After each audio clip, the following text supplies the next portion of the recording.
Hello students, welcome to WBPSC ওয়ালা।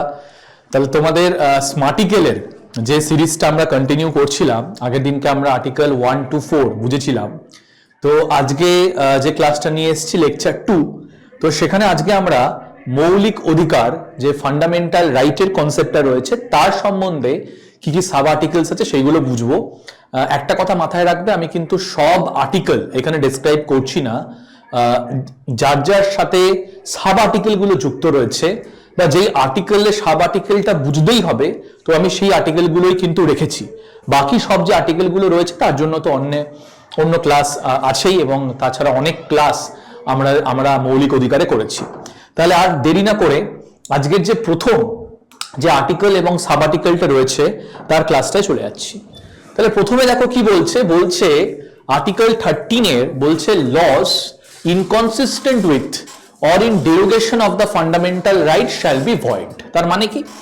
তার মানে যদি কোনো আইন ফান্ডামেন্টাল রাইটকে ভায়োলেট করে বা ফান্ডামেন্টাল রাইটকে অ্যাব্রিজ করে, তাহলে সেই যে ল সেটাকে কিন্তু কনস্টিটিউশন হোক না কেন, সেটা কনস্টিটিউশন ক্ষমতা দিচ্ছে জুডিশিয়ারিকে যে সেই লটাকে আনকনস্টিটিউশনাল ডিক্লেয়ার করা। তাহলে যদি কোনো আইন আমাদের মৌলিক অধিকারকে খর্ব করে, তাহলে কিন্তু সেই রাইটটাকে ক্যান্সেল করা যেতে পারে, ভয়েড করা যেতে পারে। কিন্তু এর সাথে সাথে যে সাব আর্টিকেলগুলো রয়েছে সেগুলো একটু লক্ষ্য করো। আর্টিকেল 13 এর সাবক্লজ 1 কি বলছে before the commencement of the constitution, যেই লগুলো ইন ফোর্সে ছিল ইন দ্য টেরিটরি অফ ইন্ডিয়াতে, মানে যেই লগুলো লাগু ছিল ভারতের টেরিটরিতে সংবিধান গঠনের আগে, in so far as they are inconsistent with the provision of this part মানে part 3 fundamental right shall be extent of such inconsistency be void। মানে কি? মানে যে আইনগুলো যেগুলো ভারতের টেরিটরিতে ছিল কনস্টিটিউশন গঠনের আগে, before the commencement of the constitution, সেই লগুলো যদি ফান্ডামেন্টাল রাইটকে ভায়োলেট করে, ফান্ডামেন্টাল রাইটকে ইনফ্রিঞ্জ করে, তাহলে সেই লটাকে আনকনস্টিটিউশনাল ডিক্লেয়ার করা যেতে পারে। এক্সাম্পল দিচ্ছি একটা, যেরকম দেখো প্রিভেন্টিভ ডিটেনশন, এই যে আইনটা, এটা কিন্তু আমরা ব্রিটিশ ইন্ডিয়ান গভর্নমেন্টের থেকে নিই। সেই রাইটের অনেক কিছুই যেগুলো রয়েছে সেইগুলো কিন্তু ফান্ডামেন্টাল রাইটের সাথে ভায়োলেট করছে। আমরা প্রিভেন্টিভ ডিটেনশনকে কিন্তু পুরোপুরি সরিয়ে দিইনি, কিন্তু যেটা ফান্ডামেন্টাল রাইটের সাথে পুরোপুরি ক্ল্যাশ করছে, পুরোপুরি ইনফ্রিঞ্জ করছে, যেরকম কোন গ্রাউন্ডে প্রিভেন্টিভ ডিটেনশনের আন্ডারে আমাকে অ্যারেস্ট করা হবে সেটা ডিটেইনি মানে পুলিশ বলতেও পারে, নাও বলতে পারে। এই যে আইনটা রয়েছে এটা কিন্তু এখন ক্যান্সেল করে দেওয়া হয়েছে। হ্যাঁ, পুলিশ চাইলে যে সেকেন্ডারি যে ফ্যাক্টগুলো রয়েছে সেইগুলো লোকাতে পারে, কিন্তু কি কারণের জন্য আমাকে অ্যারেস্ট করা হচ্ছে সেটা কিন্তু পুলিশকে বলতেই হবে। তাহলে কনস্টিটিউশন গঠনের আগে যেই আইনগুলো ইন্ডিয়ান টেরিটরিতে ছিল, যদি সেই আইনগুলো পার্ট 3 কে ভায়োলেট করে বা পার্ট 3 এর সাথে ইনকনসিস্টেন্ট হয়, তাহলে সেই লগুলোকে কিন্তু ভয়েড বা ক্যান্সেল ডিক্লেয়ার করা যেতে পারে। 2 নম্বর কি বলছে আর্টিকেল 13 সাবক্লজ 2 এর, the state shall not make any law which takes away or abridges the right conferred by this part, and any law made in contravention of this clause shall to the extent of contravention be void। খুবই সোজা, যদি কোনো স্টেটের ল fundamental রাইটকে violet করে বা fundamental রাইটকে খর্ব করে, অ্যাব্রিজ করে, সেখানে জুডিশিয়ারির কাছে এই ক্ষমতাটা রয়েছে সেই লকে আনকনস্টিটিউশন বা নাল অ্যান্ড ভয়েড ডিক্লেয়ার করার। 3 নম্বর কি রয়েছে, এইখানে আমি যে লগুলো বলছিলাম সেই লগুলোর মানে রয়েছে। এই যে দেখো এই দুটো জায়গায় দেখো ল এর কথা কিন্তু উল্লেখ হচ্ছে। তাহলে এইখানে ল মানে কি বলা হচ্ছে, প্রথমটার ক্ষেত্রে দেখো ল মানে কি, ল ইনক্লুড অর্ডিন্যান্স, তোমরা জানো যে প্রেসিডেন্ট বা গভর্নরের পাস করা কোনো অর্ডিন্যান্স, কোনো অর্ডার, কোনো ল, কোনো রুল, কোনো রেগুলেশন, কোনো নোটিফিকেশন, এই সব কিন্তু পড়ছে ল এর মধ্যে। এবং ল ইনফোর্স কি বলছে, ল ইনফোর্স মানে যেই সময় এই লটি ইন ফোর্সে রয়েছে, either it is passed by a legislature, কোনো আইনসভা সেটি পাস করেছে, বা কোনো অথরিটি পাস করেছে, যে পাস করার ক্ষমতা রয়েছে, যদি সেটা ইনকনসিস্টেন্ট হয় ফান্ডামেন্টাল রাইটের সাথে, সেটাকে খর্ব করা যেতে পারে, সেটাকে নাল অ্যান্ড ভয়েড বা ক্যান্সেল ডিক্লেয়ার করা যেতে পারে। আচ্ছা, ক্লজ 4 কি বলছে, কিন্তু এই আর্টিকেল থাকার মানে এটা না যে আর্টিকেল 368 এ পার্লামেন্ট কোনো লই বানাতে পারবে না। তাহলে কি বলা হচ্ছে, nothing in this article shall apply to any amendment of this constitution made under article 368। তাহলে আর্টিকেল 368 এর আন্ডারে অ্যামেন্ডমেন্ট অ্যাক্ট বা ল এর ভিত্তিতে যে ল গুলো বানানো হচ্ছে, সেইগুলো কিন্তু বানানো থেকে পার্লামেন্টকে স্টপ করা যাবে না। তাহলে এই কিন্তু আমার তিনটে ক্লজ, আর্টিকেল 13, 1, 2, 3 এবং সাব ক্লজ 4 কিন্তু এই কথা বলছে। তাহলে কি কি বললাম আমি, এটা হচ্ছে বিফোর, এটা হচ্ছে আফটার যদি স্টেট কোনো ল বানায়, ল এর ডেফিনেশন, এবং 4, nothing in this article shall apply to any amendment, যদি কোনো অ্যামেন্ডমেন্ট আর্টিকেল 368 এর দ্বারা হয় সেটা কিন্তু অ্যাপ্লাই হবে। এবার এখানে তোমাদেরকে দুটো কেস আমি উল্লেখ করব, একটা হচ্ছে শঙ্করী প্রসাদ, আরেকটা হচ্ছে সজ্জন সিং। এই দুটো কেসেই কোর্ট কি বলেছে, এই দুটো কেসেই কিন্তু কোর্টের জাজমেন্ট রয়েছে যে আর্টিকেল 13 ল এর কথা বলছে, আর্টিকেল 13 কিন্তু অ্যামেন্ডমেন্টের কথা বলছে না। এজন্য সংবিধান অ্যামেন্ডমেন্টের আন্ডারে যদি কারোর ফান্ডামেন্টাল রাইট কেড়ে নেয়, সেক্ষেত্রে কোর্টের কিচ্ছু করার নেই। তার কারণ আর্টিকেল 13 শুধুমাত্র লকে ইঙ্গিত করছে, অর্ডিনারি লকে, অ্যামেন্ডমেন্ট অ্যাক্টকে কিন্তু ইঙ্গিত করছে না। এজন্য শঙ্করী প্রসাদ কেসে সজ্জন সিং এ কি বলা হয়, অ্যামেন্ডমেন্ট অ্যাক্ট যদি ফান্ডামেন্টাল রাইটকে ভায়োলেট করে, সেক্ষেত্রে কোর্ট কিচ্ছু করবে না। পরবর্তীকালে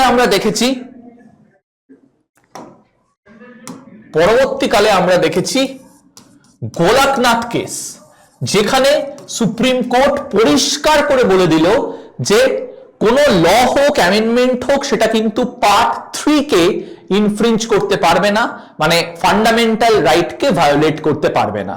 তাহলে সেখানে কোর্ট জাজমেন্টটা চেঞ্জ করলো। এবং নতুন যে জাজমেন্টটা রয়েছে আমাদের কেশবানন্দা ভারতী কেসে, সেখানে কি বলছে যে ল ফান্ডামেন্টাল রাইটকে ভায়োলেট করতে পারে, কিন্তু সেটা বেসিক স্ট্রাকচার, মূল কাঠামো আমাদের সংবিধানকে, সেটা কিন্তু অল্টার করতে পারবে না। তাহলে এই হচ্ছে আমাদের আর্টিকেল 13। এবারে চলে আসছি আমরা আর্টিকেল 15 এ। তাহলে আর্টিকেল 15 এ আমরা জানি যে সব ধরনের অস্পৃশ্যতা সেটা কিন্তু দূর করার কথা বলা হয়েছে, সেটা ধর্মের ভিত্তিতে হোক না কেন, জাতির ভিত্তিতে হোক না কেন, রেসের ভিত্তিতে হোক না কেন, লিঙ্গের ভিত্তিতে হোক না কেন, বা বাসস্থান বা যেখানে আমরা জন্মগ্রহণ করেছি সেখানে হোক না কেন। তাহলে 5 সোশ্যাল গ্রাউন্ডে কোন রকম ডিসক্রিমিনেশন কিন্তু মানুষের সাথে করা যাবে না। কিন্তু দেখো সাবক্লজ গুলো কি বলছে, বলছে state shall not discriminate against any citizen, কোন নাগরিকের সাথে, অন দিস 5 সোশ্যাল গ্রাউন্ড, 5টা সোশ্যাল গ্রাউন্ডে, religion, race, caste, sex, place of birth. তাহলে এই 5টার সোশ্যাল কাস্টমের আধারে কোন রকম ডিসক্রিমিনেশন কিন্তু রাজ্য করতে পারবে না।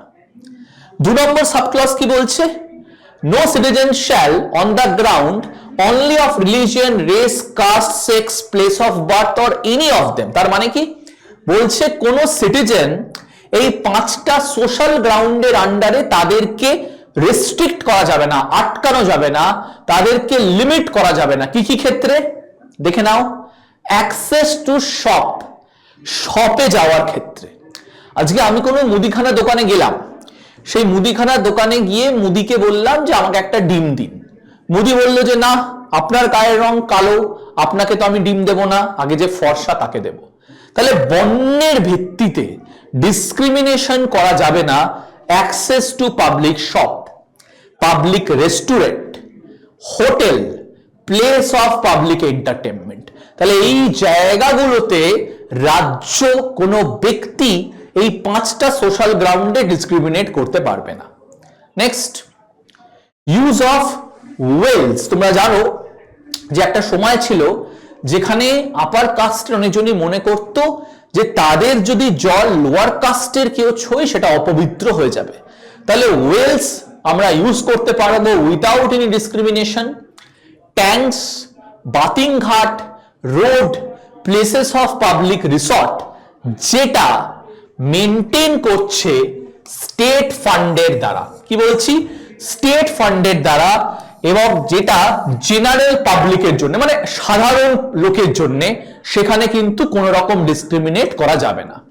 3 নম্বর কি বলছে দেখো, nothing in this article shall prevent the state from making any special provision for women and children. ভালো করে মাথায় রাখো, আমরা সাবক্লস 1 সাবক্লস 2 তে পড়লাম রাজ্য ডিসক্রিমিনেট করবে না, রাজ্য ব্যক্তি ডিসক্রিমিনেট করবে না এই 5টা সোশ্যাল গ্রাউন্ডে।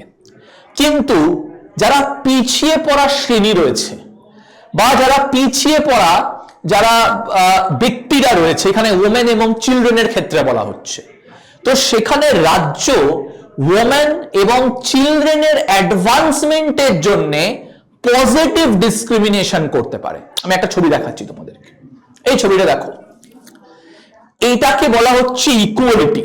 তার মানে সবার জন্য আমি দেখো সমান বাক্স রেখেছি, কিন্তু যে সব থেকে পিছিয়ে পড়া নাগরিক রয়েছে সে কিন্তু ইকুয়ালিটি পাচ্ছে, সমতা পাচ্ছে, কিন্তু সেখানে কিন্তু ইকুইটি বা জাস্টিস, ন্যায় হচ্ছে না। কিন্তু আমি যদি সবাইকে সমান ট্রিটমেন্ট না করে যে পিছিয়ে পড়া শ্রেণী, পিছিয়ে পড়া নাগরিক, তাকে এক্সট্রা অ্যাডভান্সমেন্ট দিই, এক্সট্রা বেনিফিট দিই, তাহলে সোসাইটির মধ্যে কিন্তু ন্যায় আসবে। এই পিকচারটা দেখো, তাহলে আমি যে পিছিয়ে পড়া শ্রেণী তাকে কিন্তু আমি বেশি ন্যায় দিচ্ছি বলতে পারো, বা বেশি প্রিভিলেজ দিচ্ছি, অ্যাডভান্সমেন্ট দিচ্ছি, যাতে তিনি নিজের পায়ে দাঁড়াতে পারে। তো এই সেম অর্থে কিন্তু এই ওমেন এবং চিলড্রেনের জন্য স্টেট কিন্তু স্পেশাল অ্যারেঞ্জমেন্ট করতে পারে। তাহলে আমরা দেখেছিলাম যে সেক্সের ভিত্তিতে ডিসক্রিমিনেট করা যাবে না, কিন্তু এখানে ওমেনদের অ্যাডভান্সমেন্টের জন্য রাজ্য কিন্তু কোন পার্টিকুলার নাগরিকের জন্য কিন্তু এটি করতে পারে, অ্যাডভান্সমেন্ট করতে পারে। সেম টু সেম আমরা দেখব 4 এর ক্ষেত্রেও কি বলছে, যারা ব্যাকওয়ার্ড ক্লাস থেকে বা যারা শিডিউল কাস্ট, শিডিউল ট্রাইব, তাদের সামাজিকভাবে এবং তাদের শিক্ষার যে মাপদণ্ড রয়েছে তার অ্যাডভান্সমেন্টের জন্য রাজ্য কিন্তু পজিটিভ ভাবে ডিসক্রিমিনেট করতে পারে। তোমরা রিজার্ভেশনের ক্ষেত্রেই দেখো, ফর এক্সাম্পল, যে এডুকেশনের ক্ষেত্রে আমাদের যারা এসসি এসটি ভাই বোন রয়েছে তাদের জন্য কিন্তু সরকার রিজার্ভেশন দিচ্ছে, তার কারণ তারা যেন অ্যাডভান্স করতে পারে, তারা যেন বেনিফিটটা নিয়ে তাদের সামাজিক এবং তাদের শিক্ষাগত যে যোগ্যতা সেটা যেন আরো উঁচু করতে পারে। তাহলে এখানে আর্টিকেল 3 তে ওমেন চিলড্রেনের কথা বলা হচ্ছে, আর্টিকেল 4 এ আমাদের শিডিউল কাস্ট বা আমাদের ক্লাসের ভিত্তিতে কথা বলা হচ্ছে। এবার আমি দেখো চলে আসছি আর্টিকেল 16 এ। আর্টিকেল 16 কি বলছে, এমপ্লয়মেন্টের ক্ষেত্রে, সরকারি চাকরি পাওয়ার ক্ষেত্রে সবাই সমান সুবিধে পাবে, equal opportunity in terms of public employment. তো সেখানে দেখো বলা হচ্ছে, there shall be equality of opportunity for all citizens in matters relating to employment or appointment to any office under the state। আমরা আর্টিকেল 12 তে রাজ্যের ডেফিনেশন দেখেছিলাম, এবং সেখানেও এবং এখানেও আমরা দেখতে পাচ্ছি যে যারা নাগরিক রয়েছে তাদের বেনিফিটের জন্য, তাদের অল রাউন্ড ডেভেলপমেন্টের জন্য সরকারি চাকরির ক্ষেত্রে সবাই কিন্তু সমান সুযোগ পাবে। ক্লজ 2 দেখো কি বলা হচ্ছে, এখানেও কোন রকম বর্ণ বৈষম্যমূলক বা ডিসক্রিমিনেট করা যাবে না 6টা সোশ্যাল গ্রাউন্ডে। কি কি সোশ্যাল গ্রাউন্ডে? রিলিজিয়ন, রেস, কাস্ট, সেক্স, ডিসেন্টটাকে দেখো নতুন অ্যাড করা হলো, প্লেস অফ বার্থ, রেসিডেন্স, একই জিনিস, যেখানে আমি জন্মগ্রহণ করেছি বা যেখানে আমি বসবাস করি, এবং ডিসেন্ট মানে হচ্ছে বংশ পরম্পরাতে। তাহলে এই 6টা গ্রাউন্ডে কিন্তু কোন রকম ডিসক্রিমিনেট করা যাবে না সরকারি চাকরি পাওয়ার ক্ষেত্রে। কিন্তু এখানেও কিছু রেস্ট্রিকশনস রয়েছে আমাদের। দেখো তাহলে কেন্দ্র সরকার বা রাজ্য সরকার বা কেন্দ্রীয় শাসিত অঞ্চলের যারা অ্যাডমিনিস্ট্রেটর রয়েছে, তারা রেসিডেন্সকে একটা ক্রাইটেরিয়া হিসেবে অ্যাড করতে পারে কোন স্পেশাল চাকরি পাওয়ার জন্য। দেখবে অনেক চাকরির ক্ষেত্রে রেসিডেন্স, তোমাকে সেই রাজ্যের রেসিডেন্স হতে হবে, সেই এলাকার বাসিন্দা হতে হবে, এটা কিন্তু থাকে। তো এইখানে কিন্তু এই আর্টিকেল 16 সাবক্লজ 3 তে এইটাই বলছে যে স্পেশাল এই চাকরিগুলো রয়েছে, সেখানে কিন্তু রেসিডেন্স একটা ক্রাইটেরিয়া হতে পারে রাজ্যের ক্ষেত্রে, কেন্দ্রীয় শাসিত অঞ্চলের ক্ষেত্রে। তাহলে রেসিডেন্স একটা ক্রাইটেরিয়া হতে পারে চাকরি পাওয়ার ক্ষেত্রে। নেক্সট দেখে নেব আমরা 4A কি বলা হচ্ছে, nothing in this article shall prevent the state from making any provision for reservation in matters of promotion to any class or classes of post in the services under the state। তাহলে কি বলা হচ্ছে, যদি schedule caste, schedule tribe কোন একটি সার্ভিসে তাদের representation ভালো নেই, মানে অ্যাডিকুয়েট রিপ্রেজেন্টেশন নেই, ঠিক আছে, তাহলে সেখানে তাদের জন্য কিন্তু রিজার্ভেশন দেওয়া যেতে পারে বা তাদের জন্য প্রমোশন কিন্তু তারা পেতে পারে সেই ভিত্তিতে। তাহলে এখানে আর্টিকেল 16(4)তে আমরা কি দেখছি, এখানে আমরা দেখছি যে কোন ক্লাস, কোন কাস্টের ভিত্তিতে আমরা দেখছি একটা রেস্ট্রিকশন দেয়া হলো, যেখানে বলা হচ্ছে কাস্ট ক্লাসের ভিত্তিতে প্রমোশন দেওয়া যেতে পারে বা জব রিজার্ভেশন রাখা যেতে পারে যদি আমাদের শিডিউল কাস্ট, শিডিউল ট্রাইবের ভাই বোনরা অ্যাডিকুয়েটলি সেই সার্ভিসে রিপ্রেজেন্ট না হয়। এবার দেখে নেব আমরা আর্টিকেল 16 সাবক্লজ 5 কি বলছে। বলছে nothing in this article shall affect the operation any law which provide that the incumbent of an office in connection with the affair of any religious or denominational instruction or any member of the governing body thereof shall be a person professing a particular religion or belonging to a particular denomination। মানে কোনো কারণ বেশিরভাগ religious ইনস্টিটিউশনই কিন্তু স্টেটের আন্ডারে রয়েছে, তো সেইখানে কোনো রিলিজিয়াস ইনস্টিটিউশনে তোমাকে চাকরি পেতে গেলে সরকার ধর্মকে অ্যাড করতে পারে, এমপ্লয়মেন্টের ক্ষেত্রে একটা ক্রাইটেরিয়া থাকতে পারে। আজকে দেখো ভারতে যে রিলিজিয়াস ইনস্টিটিউশনগুলো রয়েছে যেগুলো স্টেট মেনটেন করছে, তার ক্ষেত্রে সেখানে চাকরি পাওয়ার জন্য হতে পারে যে রাজ্য অ্যাড করলো, তোমাকে যেই ধর্মীয় সংস্থানে তোমাকে পাঠানো হবে তুমি সেই ধর্মেরই হওয়া চাই। তাহলে এই ক্রাইটেরিয়াও কিন্তু রাজ্য অ্যাড করতে পারে এমপ্লয়মেন্টের ক্ষেত্রে। তাহলে আমরা কি কি দেখলাম রাজ্য করতে পারে, আমরা দেখলাম রেসিডেন্স অ্যাড করতে পারে অ্যাজ এ ক্রাইটেরিয়া একটা জবের ক্ষেত্রে, আমরা দেখলাম রিজার্ভেশন রয়েছে, প্রমোশন রয়েছে জবের ক্ষেত্রে, এবং আমরা দেখলাম যে তোমাকে সেই পার্টিকুলার রিলিজিয়নের হতে হবে বা সেই পার্টিকুলার রিলিজিয়নটাকে প্রফেস করতে হবে যদি কোনো সরকারি প্রতিষ্ঠানে আমি চাকরি পেতে চাই। নেক্সট দেখে নেব আমরা আর্টিকেল 18 কি বলছে, অ্যাবলিশন অফ টাইটেল। টাইটেল দূরীকরণের কথা বলা হচ্ছে।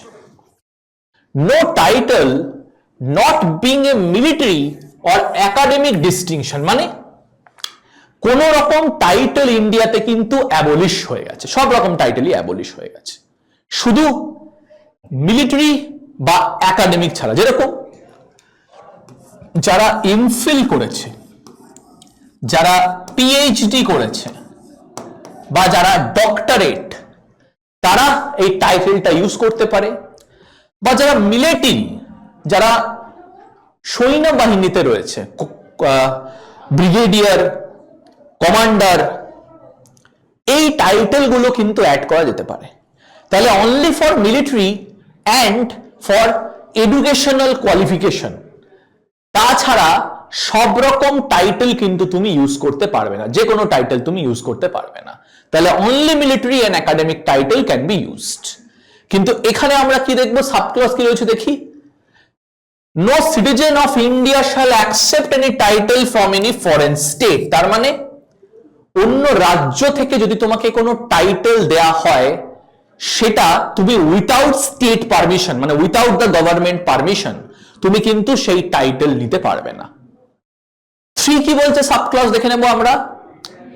No person who is not a citizen of India shall, while he holds any office of profit or trust under the state, accept without the consent of the president from any foreign state। মানে যে Indian নাগরিক না, কিন্তু Indian গভর্নমেন্টের হয়ে চাকরি করছে, under the Indian গভর্নমেন্টের প্রফিটে রয়েছে, সেও যদি অন্য কোনো স্টেট থেকে তাকে টাইটেল দেয়া হয় উইথাউট গভর্নমেন্ট পারমিশন, সে কিন্তু সেই টাইটেল অ্যাকসেপ্ট করতে পারবে না। এক্ষেত্রে উইথাউট দ্য প্রেসিডেন্ট পারমিশন সে কিন্তু সেটি অ্যাকসেপ্ট করতে পারবে না।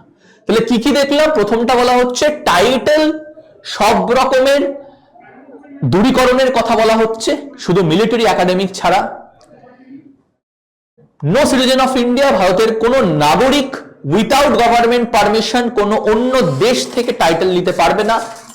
কোন ব্যক্তি যে ইন্ডিয়ান গভর্নমেন্টের হয়ে চাকরি করছে বা প্রফিট হোল্ড করে আছে আন্ডার দ্য স্টেট, সে অন্য দেশ থেকে টাইটেল অ্যাকোয়ার করতে পারবে না উইথাউট দ্য গভর্নমেন্ট পারমিশন বা প্রেসিডেন্টের পারমিশন। নেক্সট নাম্বার 4 দেখে নেব। No person holding any office of profit or trust under the state without the consent of the president accept any present, emolument or office of any kind from or under any state। তার মানে কি, এই যে পিকচারটা দিয়ে দিয়েছে, ভাই you need my permission, প্রেসিডেন্টের পারমিশন। এখন তো প্রেসিডেন্ট পাল্টে গেছে।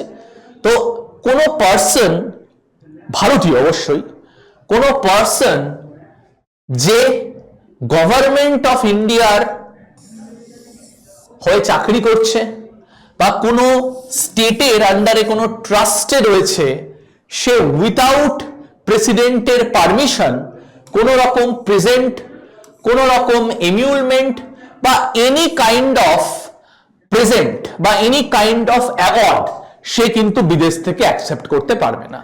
এটা কিন্তু মাথায় রাখবে, no person holding any office of profit or trust under the state without the প্রেসিডেন্টের পারমিশন, ফরেন স্টেট থেকে কোন রকম গিফট প্রেজেন্ট কিন্তু সে অ্যাকসেপ্ট করতে পারবে না। এবার চলে যাচ্ছি আমরা, আচ্ছা এবারে আমরা তাহলে চলে যাচ্ছি আর্টিকেল 19 রাইট টু ফ্রিডম। তাহলে দেখো এখানে আর্টিকেল 19-এ আমরা কিন্তু জানি যে 6 রকমের ফ্রিডম কিন্তু আমাদের কনস্টিটিউশন দিচ্ছে। তো এটা নিয়ে আমাদের কোনো সন্দেহ নেই যে আর্টিকেল 19-এ দেয়ার আর 6 ফ্রিডমস যেটা আমাদের সংবিধান দিচ্ছে। কিন্তু মাথায় রাখতে হবে যে একটুখানি সাব আর্টিকেলগুলো, তার কারণ WBCS 2023-এই কিন্তু এই সাব আর্টিকেল নিয়ে প্রশ্ন এসেছিল এবং আশা করা যায় যে এরকম প্রশ্ন কিন্তু আমাদের পরবর্তী যে এক্সামগুলো সেখানেও আসতে পারে। তাহলে একটুখানি লক্ষ্য করো যে আর্টিকেল 19 সাব ক্লজ বা সাব আর্টিকেল 1-এর সাব ক্লজে কি রয়েছে। তাহলে এটি দেখো, সমস্ত নাগরিকদের এই রাইটটা রয়েছে যে তাদের এতে কি রয়েছে, freedom of speech and expression, বাক স্বাধীনতার অধিকার। বিতে কি রয়েছে, অ্যাসেম্বল পিসফুলি মানে জমায়েত হওয়ার অধিকার। আচ্ছা, আর্টিকেল 19 সাব আর্টিকেল 1 সাবক্লজ সিতে কি রয়েছে, আমরা যে কোনো অ্যাসোসিয়েশন হোক না কেন, অর্গানাইজেশন হোক না কেন, পলিটিক্যাল পার্টি হোক না কেন, স্বেচ্ছাসেবী সংগঠনগুলো হোক না কেন, সেইগুলো কিন্তু জয়েন করতে পারি। ডিতে কি রয়েছে, আমরা ইন্ডিয়ার যে কোনো জায়গায় ফ্রিলি ঘুরে বেড়াতে পারি উইথাউট এনি রেস্ট্রিকশন। এফ, আচ্ছা এইটা আগে কিন্তু প্রপার্টি রিলেটেড ছিল, কিন্তু তোমরা জানো যে প্রপার্টি কিন্তু ফান্ডামেন্টাল রাইট থেকে ডিলিট করে দেওয়া হয়েছে, এটি কিন্তু এখন লিগ্যাল রাইটে রয়েছে। আচ্ছা, আর্টিকেল ইতে কি রয়েছে? আর্টিকেল ইতে রয়েছে আমরা ইন্ডিয়ার যে কোনো জায়গাতে বসবাস করতে পারি বা সেই জায়গাতে আমরা কিন্তু টেম্পোরারিলি থাকতেও পারি। আচ্ছা, এবং জিতে কি রয়েছে? আমরা যে কোনো ধরনের প্রফেশন, সেটা কোনো চাকরি হোক না কেন, বিজনেস হোক না কেন, অকুপেশন হোক না কেন, সেটা কিন্তু আমরা ভারতের টেরিটরির মধ্যে ফ্রিলি করতে পারি।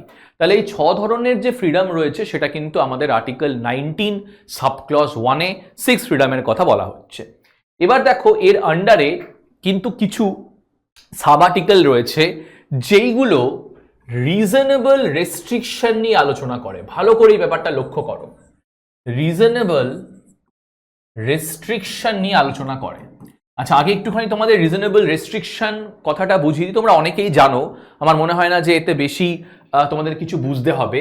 তাহলে দেখো, এই যে বাক স্বাধীনতার অধিকার আমাকে আমার সংবিধান দিচ্ছে আর্টিকেল 19 সাব আর্টিকেল 1-এ, তো সেখানে একটুখানি লক্ষ্য করো যে বাক স্বাধীনতার অধিকার অবশ্যই আমাদের রয়েছে, কিন্তু আমরা যেমন চাই তেমন কিন্তু আমরা নিজেদের যে স্পিচ এক্সপ্রেশন রয়েছে সেটা কিন্তু আমরা আমাদের মতো করে বা আমরা যেমন খুশি তেমন করে কিন্তু সেটাকে ইউজ করতে পারবো না। যেরকম পার্লামেন্ট কিছু রেস্ট্রিকশন বসিয়েছে ফ্রিডম অফ স্পিচ এবং এক্সপ্রেশনের ক্ষেত্রে। যেরকম এই যে সাব আর্টিকেলটা, এটা কি আলোচনা করছে যে সাবক্লজ এতে মানে ফ্রিডম অফ স্পিচ অ্যান্ড এক্সপ্রেশনে যে রেস্ট্রিকশনস গুলো লাগু হয়েছে সেই নিয়ে আলোচনা করছে। তাহলে আমরা দেখে নেব যে ফ্রিডম অফ স্পিচ অ্যান্ড এক্সপ্রেশনে পার্লামেন্ট কি ভাবে রেস্ট্রিক্ট করেছে যে বাক স্বাধীনতা কিন্তু আমাদের রয়েছে, কিন্তু আমরা যেমন তেমন প্রকারে বা আরবিটারিলি সেটাকে ইউজ করতে পারবো না। তাহলে দেখে নাও কি ভাবে ইউজ করতে পারবো না। তাহলে আমরা এমন কিছু বলতে লিখতে পারবো না যেটা ভারতের সার্বভৌমত্তা, একতা বা ঐক্যতার এগেনস্টে। আমরা এমন কিছু বলতে পারবো না যাতে ভারতের যে সিকিউরিটি রয়েছে সেটা কোনোভাবে হ্যাম্পার হোক। আমরা এমন কিছু বলতে বা লিখতে পারবো না যেখানে ভারতের সাথে অন্য দেশের সম্পর্ক খারাপ হোক। আমরা এমন কিছু লিখতে বলতে পারবো না যেখান থেকে বিশৃঙ্খলা সৃষ্টি হোক বা যেটা ভারতের নৈতিকতার এগেনস্টে। বা আমরা এমন কিছু বলতে পারবো না যেখানে কোর্টের যে ডিসিশন সেটিকে অবমাননা করা হচ্ছে।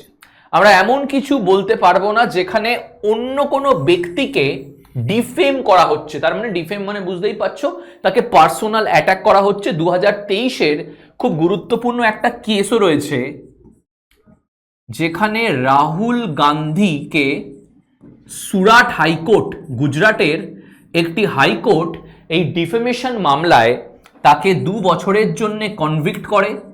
এবং যেহেতু রাহুল গান্ধী 2 বছরের জন্য কনভিক্ট হয়, রিপ্রেজেন্টেশন অফ পিপল অ্যাক্টে বলা রয়েছে তার যে লোকসভা মেম্বারশিপ সেটাও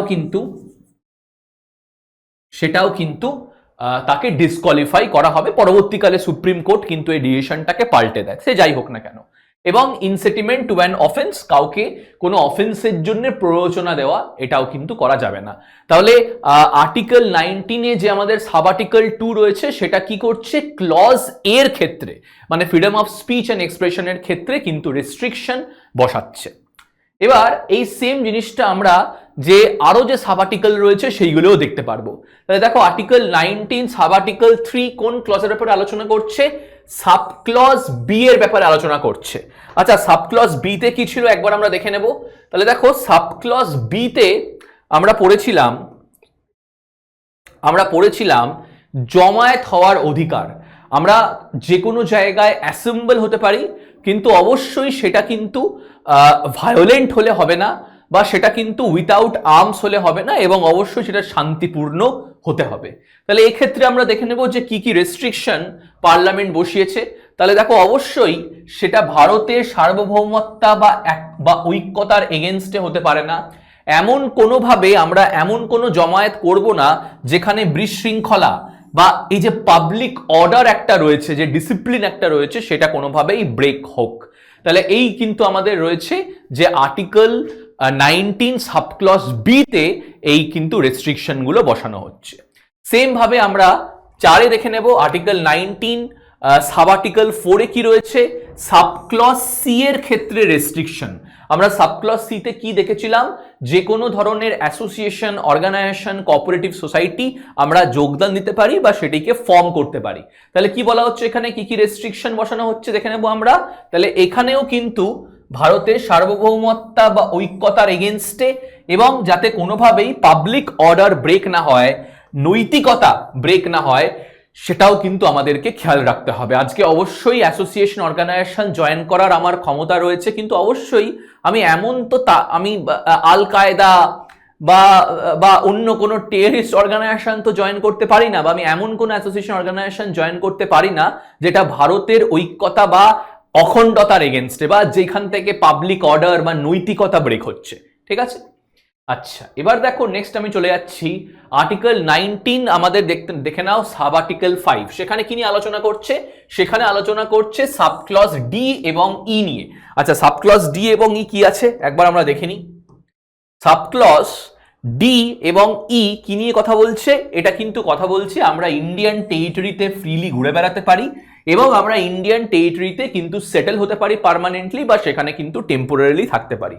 তাহলে কি কি রেস্ট্রিকশন এক্ষেত্রে বসানো হচ্ছে, তোমরা আগেই জানো যে আমরা ইন্ডিয়ার যে কোনো জায়গায় ফ্রিলি ঘুরে বেড়াতে পারি, কিন্তু অবশ্যই সেখান থেকে এমন জায়গায় যেতে পারবো না যেখানে আমার সিকিউরিটি বা আমার যে লাইফ রয়েছে সেটা কোনোভাবে ডেঞ্জারে পড়ুক বা সেটা কোনোভাবে হ্যাম্পার হোক।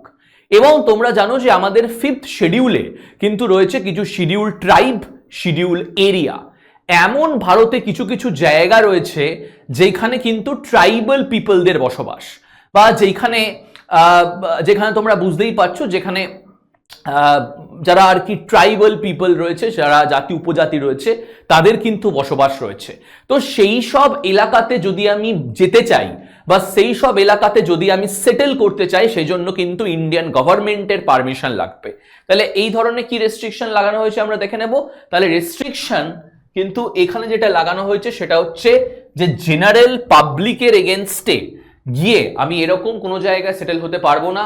এবং কি রেস্ট্রিকশনস লাগানো হয়েছে আমরা দেখে নেব। সেখানে কিন্তু রেস্ট্রিকশন লাগানো হয়েছে যে আমাদের যে শিডিউল ট্রাইব বা শিডিউল এরিয়াগুলো রয়েছে সেখানেও কিন্তু আমি যেতে পারবো না। ঠিক আছে, তাহলে এই হচ্ছে আমাদের দুটো রেস্ট্রিকশন আমরা দেখলাম সাবক্লজ ডি এবং ই এর ক্ষেত্রে।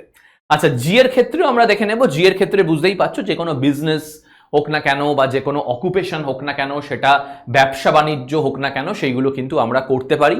তো এর ক্ষেত্রেও অবশ্যই সেটা কিন্তু মাথায় রাখবে, রিজনেবল রেস্ট্রিকশন রয়েছে, যেখানে আমি অবশ্যই কোনো রকম বিশৃঙ্খলা যাতে হয় এরকম কোনো বিজনেস করতে পারবো না। আজকে আমার বাড়িতে বন্দুক রয়েছে বা আমি ড্রাগসের ব্যবসা করি, অবশ্যই সেটা তো ভারতের একদমই ইন্ডিয়ার এগেনস্টে। তো এরকম কোনো ইল্লিগাল অকুপেশন বা এরকম কোনো আর কি যেখানে পাবলিক অর্ডার বা মরালিটি ব্রেক হচ্ছে, নৈতিকতা ব্রেক হচ্ছে, এরকম কিন্তু কোনো রকম আমি বিজনেস হোক না কেন, চাকরি হোক না কেন, কিন্তু সেখানে যোগদান বা করব না। তাহলে এই হচ্ছে আমাদের আর্টিকেল 19-এ 6খানা সাব আর্টিকেলের কথা আমি তোমাদেরকে বললাম। তার সাথে সাথে সাবক্লজ যে 6টা রয়েছে সেটাও কিন্তু খেয়াল রাখবে। এবার আমি চলে আসছি নেক্সট আমাদের আর্টিকেল 20-তে। দেখো আমি ক্লাসটা পড়ানোর আগেই তোমাদের বললাম যে আমি আর্টিকেল নিয়ে ডিসকাস করব না, তার কারণ আর্টিকেল নিয়ে কিন্তু আমাদের বিস্তর ক্লাস হয়েছে, সেটা ওয়ান শটে হোক না কেন বা চ্যাপ্টার ওয়াইজও হোক না কেন। আচ্ছা এইখানে যে জিনিসটা ইম্পর্টেন্ট সেখানে একটু গুরুত্ব দাও। আর্টিকেল 20 কি বলছে? Protection in respect of conviction of offence. যদি আমি কোনো অফেন্সে কনভিক্টেড হয়ে থাকি তারপরেও কিন্তু আমার কিছু রাইটস রয়েছে। তাহলে দেখো কি কি রাইটস রয়েছে। আর্টিকেল 20 সাব আর্টিকেল 1-এ কি বলছে? কোনো ব্যক্তিকে যদি আটক করা হয় তাহলে সে কিন্তু সেই আইনেই দণ্ডিত হবে যেটা সেই সময়তে ফোর্সে রয়েছে। পরবর্তীকালে আইনে যদি কোনো রকম চেঞ্জ হয় তাহলে সেটা কিন্তু তার উপরে লাগু হবে না। আমি একটা এক্সাম্পল দিই, তোমাদের আগেও এক্সাম্পল দিয়েছি অনেক। আমি মনে করো যে আজকে 24 তারিখ, মনে করো 24/4/2024-এ আমি চুরির দায়ে অ্যারেস্ট হলাম। তো সেখানে 5 বছরের জেল রয়েছে এবং 20,000 টাকা জরিমানা রয়েছে। ঠিক আছে, তাহলে আমি ক্রাইমটা কবে করেছি? 24 তারিখ ক্রাইম করেছি। তাহলে 24 তারিখে যে আইনটা লাগু রয়েছে সেই আইনটাই কিন্তু আমার ওপরে লাগু করা হবে। যদি পরবর্তীকালে মানে মনে করো যে 28/4 24-এ যদি এই আইনটা চেঞ্জ হয় যে 10 বছরের জেল এবং 40,000 টাকা জরিমানা দিতে হবে, সেটা কিন্তু আমার ওপরে লাগু হবে না। তার কারণ যেহেতু আমি কনভিক্টেড হয়েছি 24 তারিখে, তো 24 তারিখে যে লটা লাগু রয়েছে সেইটাই কিন্তু আমার ওপরে লাগু হবে। পরবর্তীকালে যে চেঞ্জেসগুলো হবে সেটা কিন্তু আমার ওপরে অ্যাপ্লিকেবল হবে না। তাহলে এই জিনিসটা কিন্তু খেয়াল রাখবে। এবারে আমি চলে যাচ্ছি 2 নম্বর। কি বলা হচ্ছে আর্টিকেল 20 সাব আর্টিকেল 2-তে, যে একজন ব্যক্তি একটি ক্রাইমের জন্য একবারই সাজা পাবে, তাকে একটা নির্দিষ্ট কোনো দোষের জন্য তাকে সাজা বা দণ্ডিত করা হয়েছে, তাহলে তাকে কিন্তু সেম ক্রাইমের জন্য, মানে সেম সেই ক্রাইমের জন্য সে কিন্তু আরেকবার কিন্তু জেলে যাবে না। তার কারণ তার তো একবার জেল খাটা হয়েই গেছে, সে যে ক্রাইমটা করেছে একবার সে পানিশমেন্ট পেয়ে গেছে, সে কিন্তু দ্বিতীয়বার মানে সেম ক্রাইমের জন্য সে কিন্তু পানিশমেন্ট পাবে না। তাহলে এটাকে আমরা কিন্তু বলে ডাকি ডাবল জিওপার্ডি। তাহলে কোনো ব্যক্তি পারসিকিউটেড বা পানিশড হবে না সেম অফেন্সের জন্য দুবার, ঠিক আছে। এবং আর্টিকেল 20 সাব আর্টিকেল 3-তে কি বলা হচ্ছে, যে কোনো ব্যক্তিকে ফোর্স করা যাবে না যে সে তার বিরুদ্ধেই স্বাক্ষর দিক। তোমরা দেখবে অনেক, যদি হলিউড বই তোমরা দেখো তাহলে দেখবে এটা বোঝা খুব ইজি একটা হলিউড বই দেখে। দেখবে হলিউড বইতে যখনই কাউকে অ্যারেস্ট করা হয় তখন পুলিশ তাকে কিন্তু বলে দেয় যে আপনি এমন কিছু যদি বলেন তাহলে কিন্তু আমরা আপনার বক্তব্যটাকে আপনার বিরুদ্ধেই কোর্টে ইউজ করব। হ্যাঁ, ইন্ডিয়াতে এটা বলা হয় না, কিন্তু এর মানেটা কিন্তু এইটাই যে পুলিশ কোনো ব্যক্তিকে ফোর্স করতে পারে না যে তিনি তার বিরুদ্ধেই স্বাক্ষর দেন বা তার বিরুদ্ধেই এভিডেন্স তিনি দেন। এভিডেন্স খোঁজার দায়িত্ব কিন্তু পুলিশের, তার এগেনস্টে মামলা রুজু করার দায়িত্ব কিন্তু পুলিশের। আটক ব্যক্তির কিন্তু এই রাইটটা রয়েছে, সে সাইলেন্ট থাকতে পারে পুলিশ স্টেশনে অ্যাজ ওয়েল অ্যাজ কোর্টে। এটাকে বলা হয় কি সেলফ ইনক্রিমিনেশন, মানে আমি নিজেকে সাজা দেব না বা নিজের বিরুদ্ধে এমন কিছু বলবো না যেটা পরবর্তীকালে পুলিশ আমার এগেনস্টে ইউজ করতে পারবে। এবার চলে যাচ্ছি আমরা 3 নম্বর আর্টিকেল 21-এ কি বলা হচ্ছে দেখো। আর্টিকেল 21 তোমরা জানো খুব ইম্পর্টেন্ট একটা আর্টিকেল, যেখানে বলা হচ্ছে protection of life and personal liberty. এখানে একটা কথা খুব ভালো করে মাথায় রাখো, সেটা হচ্ছে প্রসিডিওর এস্টাবলিশড বাই ল। কি বললাম? Procedure established by law. আমি একটুখানি তোমাদেরকে দেখাই ব্যাপারটা, তাহলে বুঝতে পারবে।